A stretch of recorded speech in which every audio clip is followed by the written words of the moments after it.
Hello, and welcome to the inaugural podcast of Civil War Reflections with Brian Steele Wills. As you probably can guess, I am Brian Steele Wills.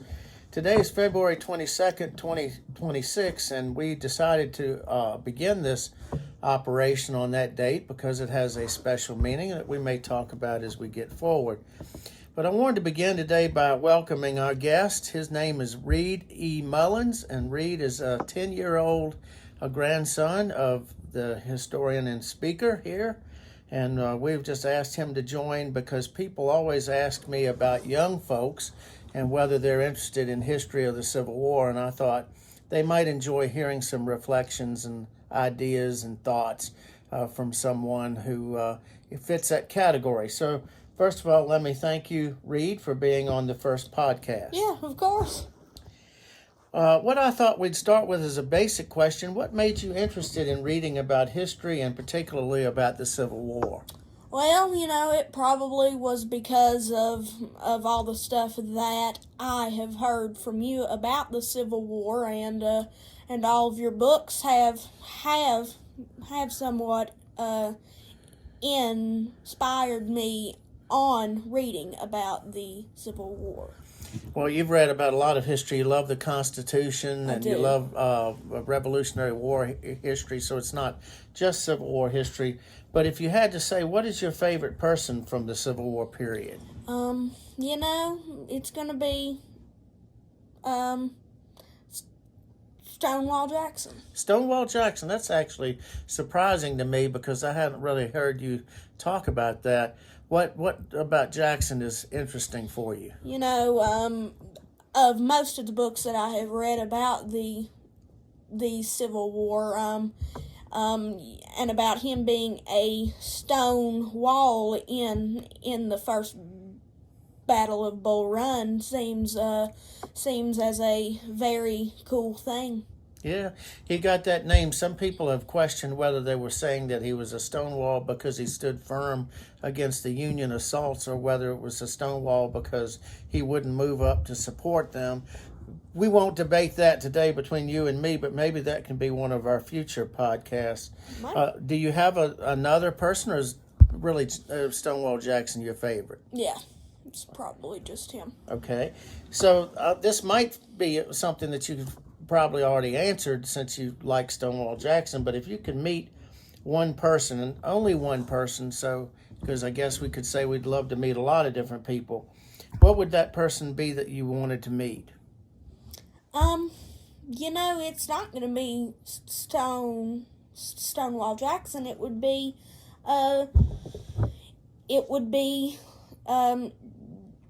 General Lee. General Lee. So you'd say he would be your first person that you'd want to sit down with and meet. How about what would you ask him? And if you had any topic on your mind that you wanted to hear what his thoughts were, and you could be one-on-one with Robert E. Lee, what would you say you'd want to hear him? What his thoughts were on that subject? I would just love to talk to him and just get to know him and just and have a good time with him, and we talk about the war and of what his plans were for the war. So it would be really cool if we saw that, because I would just really think that was cool if you sat down with a general from the war. And especially one of that importance. He is one of those people that you could ask a lot of different questions, because you might ask, why did he decide to go with the South instead of the North? He was offered a really high position with the North, and he turned it down and said that he would not be able to fight against his home state of Virginia. And Virginia, back in those days, was an important concept, any state, because your loyalty tended to be multifaceted. You might be loyal to the United States. He was a man who'd been at West Point. He'd been not only as an educational part of his life, but as a superintendent. He'd actually been superintendent of West Point. So you could ask him about that. You could ask him about any of the campaigns that he fought. Especially people would probably want to know what he thought about Gettysburg. And then, as the war wound down, what were his thoughts there? I've gone to Appomattox, to his site of his last headquarters, and often wondered what could be going through his mind as he realized that the war was not going to end the way he had hoped it would, and he had to face history at that moment. And so I think you could really ask him a lot of things. Yeah. So I think you've made a good choice. Yeah. Now, in terms of being a soldier, because we think about movies and the way they depict being soldiers at various points, either in the Civil War or World War II or some other time. But just picking from the Civil War period itself, what do you think it was like to be a soldier back in that period? I would think it would be very hard to be away from your families and not being able to see your children, your family members. It would just be very hard on that, and it would and you probably thought every day you didn't know if you were going to see your family again, be in those battles, and of how dangerous those battles are. Well, back in the war, more people died of disease than they did of enemy bullets or shells. So Still. You might even not make it out of camp. So I understand that you would say it'd be, very challenging to wonder about whether you'd survive the war. But then also, people at home might get sick. So you'd have to be maybe thinking about, are they doing okay? Are they surviving just their daily lives?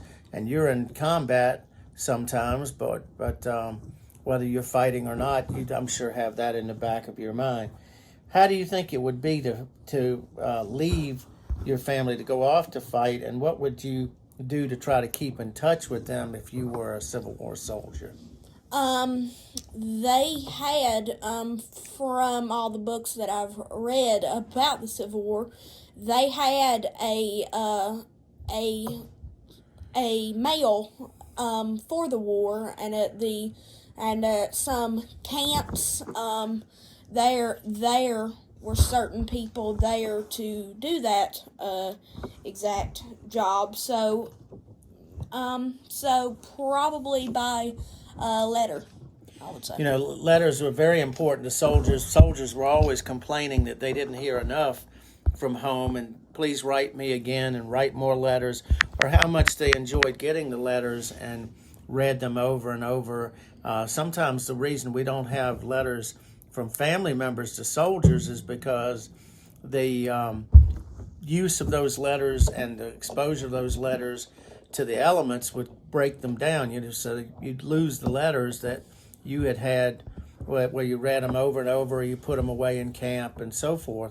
The letters that tend to survive were the letters that you wrote back to your home people, and they kept them. The home folks, as they love to call them, kept those letters and always put them safely away. So we actually have a lot more from the soldiers at the front writing home than we have from the folks at home writing about their experiences to the soldiers. But they definitely loved getting letters. I think that's probably true of soldiers in any war when you're away from home. Of course, they didn't have cell phones, so you can't depend on that kind of communication. No. But still, those letters are important, and they're important to historians because we use those letters to get a snapshot or a glimpse of soldier life at any given point. I'm working on a book right now where it talks about, I call it Rage at the Storm, the emotional diary of the Civil War, and part of that diary is the accumulation of letters that exist in a variety of sources, some of them published, some of them not published, and how much I learn every day from reading those letters, an angle or some thought that I didn't even, I wasn't aware of myself. So it's kind of like you never stop learning. So here's a kind of oddball question for you, Reid, but if you could get into a time machine and You're such a technician, you'd probably invent one. But if you could get into a time machine and go back to any place or time in the war, where would you go? I would probably go and, I would, a naval battle, would be really cool to see. So probably a naval battle. Have you heard about the Virginia or Merrimack, Yeah. the ironclad? Yeah, That might be fun to go back and see it. You could either go back and watch how they put it together, because they had to raise a Union ship that was burned and try to put a new, they called them superstructures. They had to put a new superstructure on it that would be able to put cannon in it and have crews that could serve the cannon and people that could make sure that the ship was navigable. The problem is that they called it a draft, where it was so much below the water that it would couldn't run where the water was real shallow. And then the Union came up with something called the Monitor, and they jokingly called it the cheese box on a raft, because it had a turret that would move and then a flat surface with only a small area for where the navigation would take place. And that would be an interesting moment to watch that confrontation between the Virginia and the Monitor. So I think you picked a good choice. Of course, you could pick other Navy choices. Our great grandfather was on a submarine called the Hunley in one of its test runs, and it went down, and he was one of the few people, in fact he was the only one that went to the bottom and was able to work his way free and swim to the surface and survive. But that was not when it went out and became famous for sinking a Union ship. It was when it was just testing. So the Navy was an interesting part of the Civil War. I think you've picked a good subject there, and again, some place that you could go and learn a lot about just a different angle of the war. I think people think about land battles, but the Navy was very important.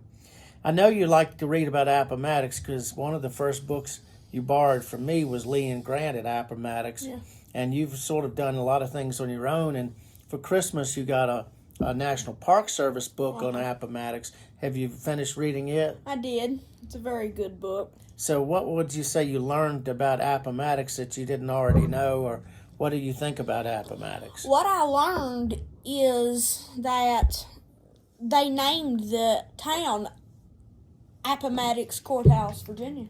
Oh, wow. Is the main big thing that I learned from that book. So it was a little village that had its own buildings, and one of the people that put his house there had actually, or got a house there, had actually gotten out of part of Virginia where the first big battle you've already mentioned with Stonewall Jackson took place. First Battle of Manassas, and Wilmer McLean said, I want to get out of this area where they're fighting, and I want to go to a place they're liable never to come again. And they ended up coming there here at the very end of the war, after they Confederates evacuated Petersburg and Richmond, the capital of the Confederacy, and then tried to go west and ultimately maybe join up with other Confederate forces and continue the war. One of the tough questions, and I already sort of alluded to it a little bit when I was talking about General Lee, is what he might have been thinking at the time. But I guess a tough question is, do you think General Lee did the right thing at Appomattox in surrendering? I don't think that he wanted his home state to fall to the Union, and so if I was in his shoes, probably that was the right thing to do, so his home state would not get destroyed. You know, that was what Lee himself said. He was worried that if they broke the army up or tried to continue the war, that it would bring needless destruction, even greater than that the state had already suffered. The Commonwealth of Virginia had been sort of one of the key points in the war, and the Eastern Theater, the Civil War in Virginia was very brutal on especially Central Virginia, but a lot of different parts. But I think he was right that if they went into a guerrilla war, a sort of hit and run type tactics, and went to the mountains, the North would have had no choice but to really continue to burn out and destroy all of what supported that military effort. And I think he realized when he had no way to get out of Appomattox, they had cut off his retreat, that he had no choice. I think it was difficult, but I don't think he really had much choice.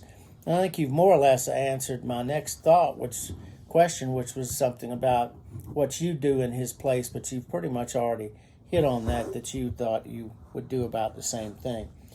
The Confederates were enemies of the United States, of the Union, and they fought General Grant for a long time. And, of course, Grant had been in the Western Theater for a good while. He had great success at places like Fort Donelson and then Vicksburg. But then he came east and he fought against Robert E. Lee, and he fought with him against those Confederates in the Army of Northern Virginia in the longest siege in American history at that time, the Siege of Petersburg. And ultimately, here they have retreated from Petersburg and they've gone to Appomattox. But the question I wanted to wonder if you had a thought about was, given that Grant had fought these people, he was famous for giving terms that were rather generous. Do you think? What do you think about what Grant did at Appomattox? Yeah, that was a very nice gesture, and you always should be nice, even if it is against your enemies. But I do feel like he did a really good and very nice thing to the Confederates, and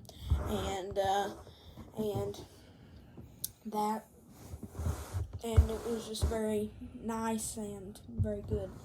Of course, he let the officers carry their sidearms home, and he let the soldiers take their horses. So he was trying to be, in the way, sort of thinking forward. If these men are now going home, they have to run farms, they have to survive, they have to live, and they have to become good citizens of the United States again. And I think that was certainly what Robert E. Lee's intention was that we have fought the war and we've done our best, but having been defeated, we're going to go home and become good citizens. And one of the other people that is not as well known for that type of attitude was a very controversial general named Nathan Bedford Forrest, and he said the same thing. He's very specific about it, that I don't know about you boys, but I'm a-going home. And he told his men to be good citizens, to do the things that they were supposed to do now that the war is over. We fought the war, we've lost, and we have to now go on with our lives. And so I think it's fascinating to see not just Lee, but Forrest and many others making that choice. Now, some generals and some others fled to other countries. They fled to Mexico and tried to sort of restart their lives in Mexico, perhaps even thinking maybe we'll come back one day and revive the war. Some of them fled to Europe. One of the most fascinating people in the Civil War is a fellow that served in the government. His name was Judah Benjamin, and Judah Benjamin had a number of different roles, but at the end of the war he fled down through Florida and made his way over to Cuba and ultimately to England. What's so fascinating about that is he was a guy that was kind of not physically built like he could survive that kind of ordeal, but he did, and he went on to be a famous jurist in England. So people chose different paths and made different choices, and certainly I think Grant understood we've got to help people get on their lives, but so did Lee and others.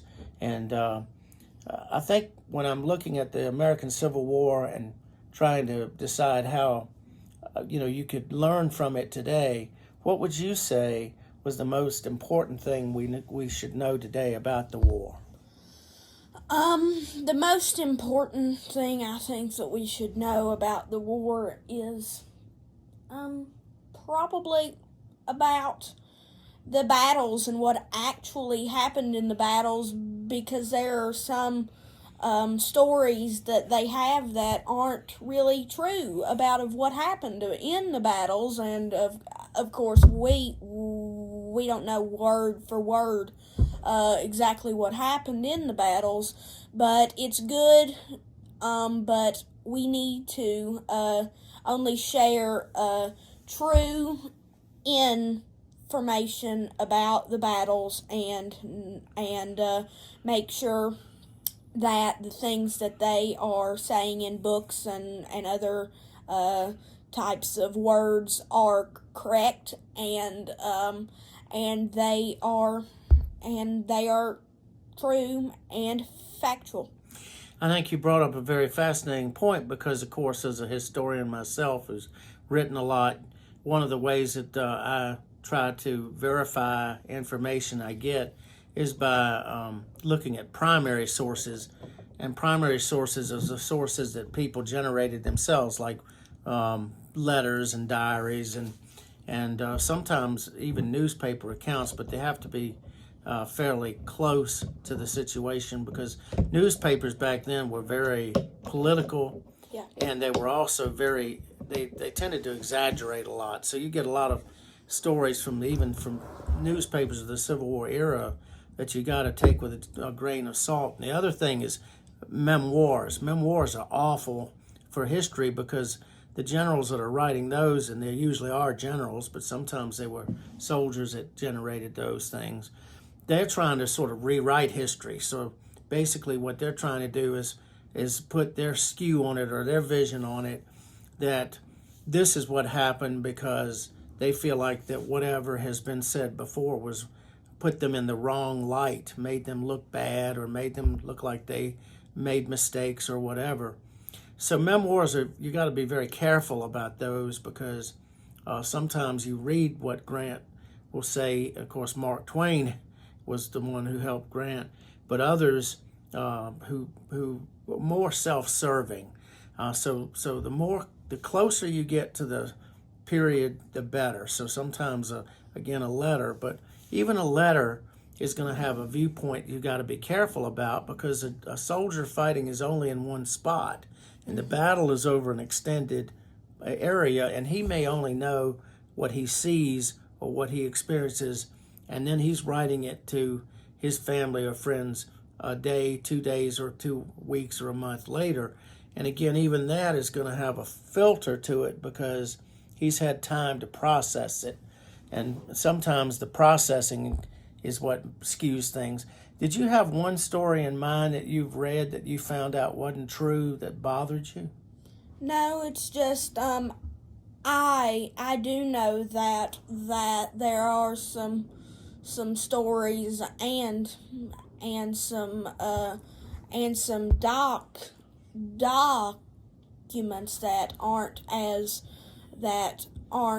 truthful, and I just feel like that's an important thing to point out. Well, of course, for historians too, the way we try to verify things is to show where we got material so that you can look at it for yourself. So we call those footnotes or endnotes. And I had a professor who used to say footnotes are our friends because it lets you know where something came from. If you make a statement or an argument, you show what the basis of that is. And I think that's very important.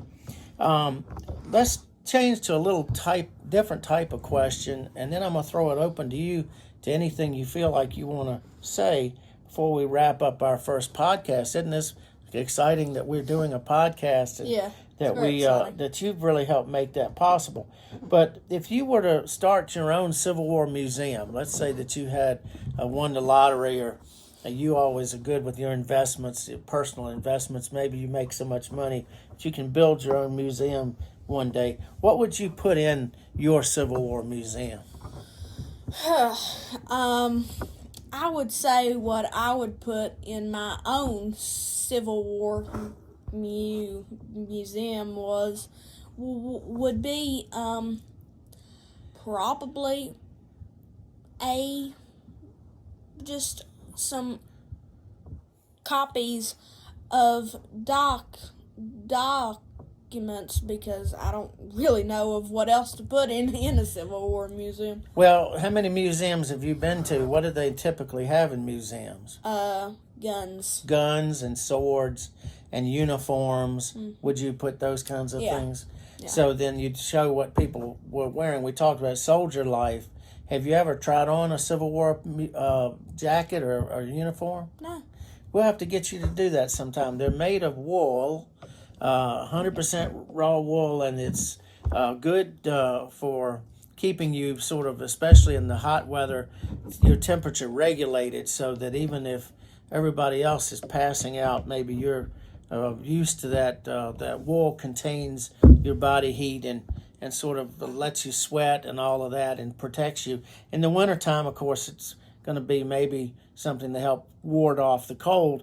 But of course, soldiers were the first ones to complain that the uniform never really worked as well as it ought to have, and especially their shoes broke down so quick. I mean, there were so many stories, especially in the Maryland campaign where Robert E. Lee invaded the North for the first time, and the soldiers, a lot of them were barefoot or in shoes that were falling apart.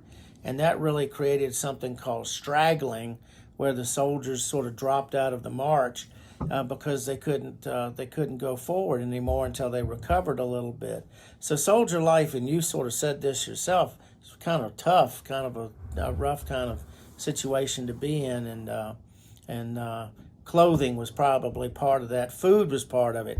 They didn't have really good food back then. They had a lot of, we call them hardtack, and then they had a lot of pork and a lot of things that maybe weren't as nutritious. But Robert E. Lee and others, and North or South, worried about what the soldiers were going to eat. Have you ever seen hardtack? No, I don't think I have. You haven't seen that? It's kind of like a big hard biscuit. I mean, that's what they call it, a biscuit, but it's kind of a flat kind of thing. And some of the soldiers would complain that it was so hard that it would take the rifle butt musket to break it up so you could eat it. And then there were a lot of other complaints. Soldiers were funny because they did use humor a lot of times to express themselves. And of course, they also expressed their frustrations and their anger at the government and at the leaders. I was just reading a letter the other day where the writer was really attacking General Grant for his, as he called it, his mistakes at Shiloh. At Shiloh, the argument was that Grant didn't do anything to entrench the positions or prepare them for any kind of assault by the Confederates. They didn't expect an assault, so they were surprised on the first day. But Grant was always one of these generals that if he didn't do so well on the first day, he usually did really well on the second. So you kind of wanted to get him on the first day and hope that you could knock him out, because if he could come back, he usually came back strong. So of all the things in the Civil War, is there anything else you would have a feeling about that you want to talk about, or that you want to say that you're interested in visiting yourself or reading or doing? We went for a short time to Appomattox, and I really would like to see more of that and learn a lot more about Appomattox, and I want to learn about what all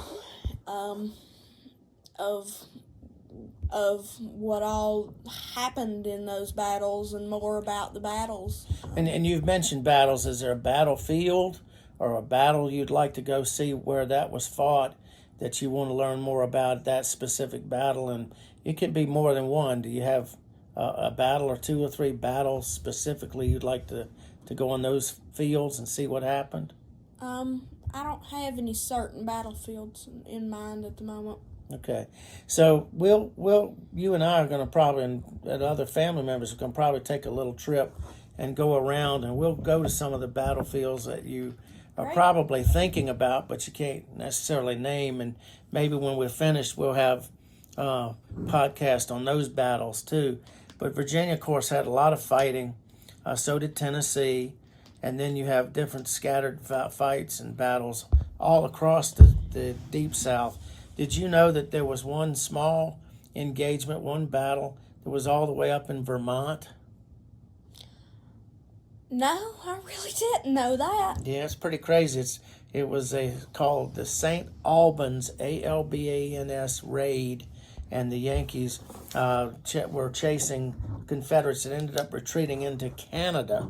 So they actually made their way into Canada. But there were prison camps up in the north as well, prison camps in the south, and sadly sometimes those are worth visiting because you just want to see that side of the story of what happens when a man is captured in a battle, and where does he go, and what are the conditions that he exists in. It's one of the sadder part of the wars.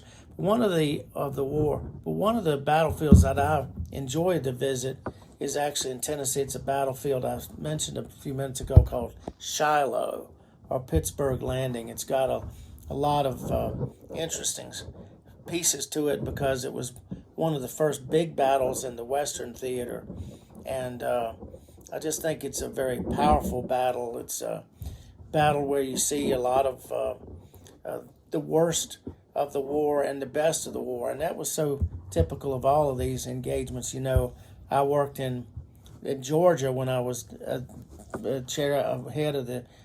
the Civil War Center there at Kennesaw. I took groups and still take groups to Kennesaw Mountain Battlefield, and that's one I'd like for you to see someday that we'll go down to and see some of the Atlanta campaign, which was a totally different campaign.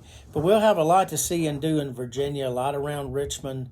There was a lot of heavy fighting. And then Manassas, where you can see what actually happened with Stonewall Jackson. Mm-hmm. That would be kind of fun, don't you think? Yeah. All right.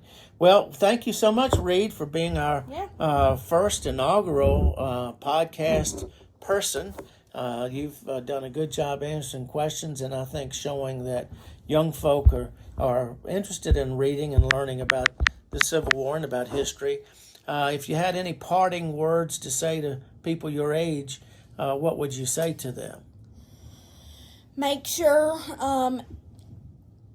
everything that you learn or read about most anything is real, and so you ask questions about the battles. Yeah, don't take someone's word for it. Study and think and do more than one book, because that's the other thing. If you can do more than one book, you can learn different perspectives about the same battle, because historians will write a lot of books about people or battles and put their own sort of spin on it or their own angle on it, and you can learn a lot by reading multiple things about someone like Stonewall Jackson. One of my favorite historians and dear friends was a man named Bud Robertson, and he wrote a huge book, a big book about Stonewall Jackson, and probably got him better than anybody else has ever done. So you got a lot of big reading ahead of you, and I'm sure you'll take that on and tackle that in the years to come. But again, folks, thank you for tuning in, and I hope you enjoyed this first podcast. And we're going to start to do additional ones that will reflect different parts of the Civil War that you might know something about or want to know more about. But until next time, we'll see you at the podcast. Okay.